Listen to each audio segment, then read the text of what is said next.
Hello everyone! Good day po sa ating lahat. So, today is Saturday.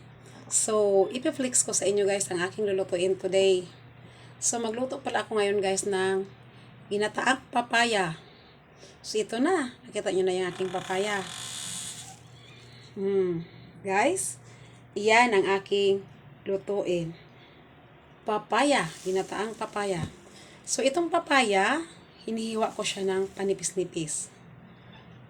Flex ko sa inyo ha. Ganito guys, kanipis-nipis oh.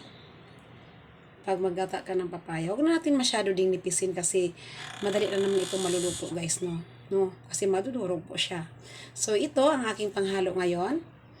Meron tayong saluyot. Saluyot. Alam nyo ba guys na napakalaki ng benefits nito kung anong binibigay nito sa katawan natin kapag kumain po tayo ng ganito. Saluyot. Saluyot vegetables. No?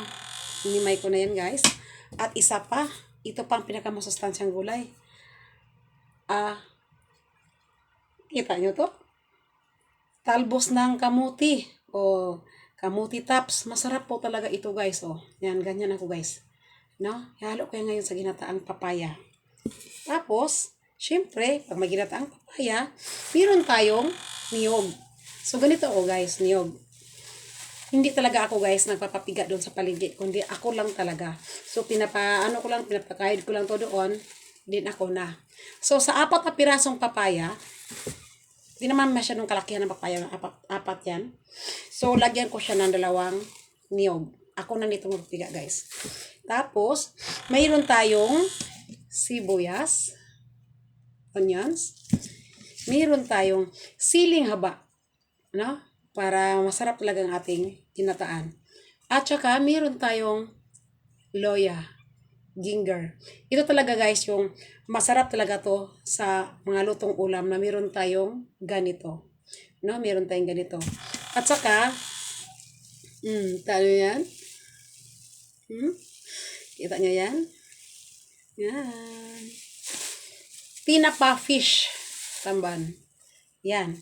So, madali lang naman guys magluto ng ginataang papaya, no? Napaka-basic lang yan sa mga nakakaalam dyan ng mga nanay katulad ko. So, ako kasi guys, kahit basic lang ito, pero i-share ko pa rin sa inyo kasi malay natin, yung iba ay hindi pa po nila alam. No? So, ganito lang naman yun. Unang-una, balata ng papaya syempre, at hiwain natin ang siyang pag ganito kanipis, no? Tapos nyan, ito ang mga talbos. Saluyot. And then, ito, pigain po natin to guys. Unang piga nito is itabi po natin. Pangalawang piga is ito ang isabaw natin dito sa papaya. No? Pakuluin muna natin ito guys doon sa kaldero. At ilagay natin guys ang ating luya, bawang, sibuyas. No?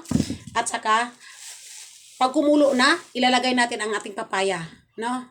Pag kumulo na ng konti, titinan natin na kahit mga 1 minute. Ilalagay na natin guys ito at saka itong mga dahon. Syempre, makumulo, di ba? Ilagay natin ang sibuyas at saka luya. No? Tapos, ang tinapa, hihimayin to guys, syempre. Ihalo din natin itong tinapa. No? Hihimayin talaga to kasi matinik siya, no?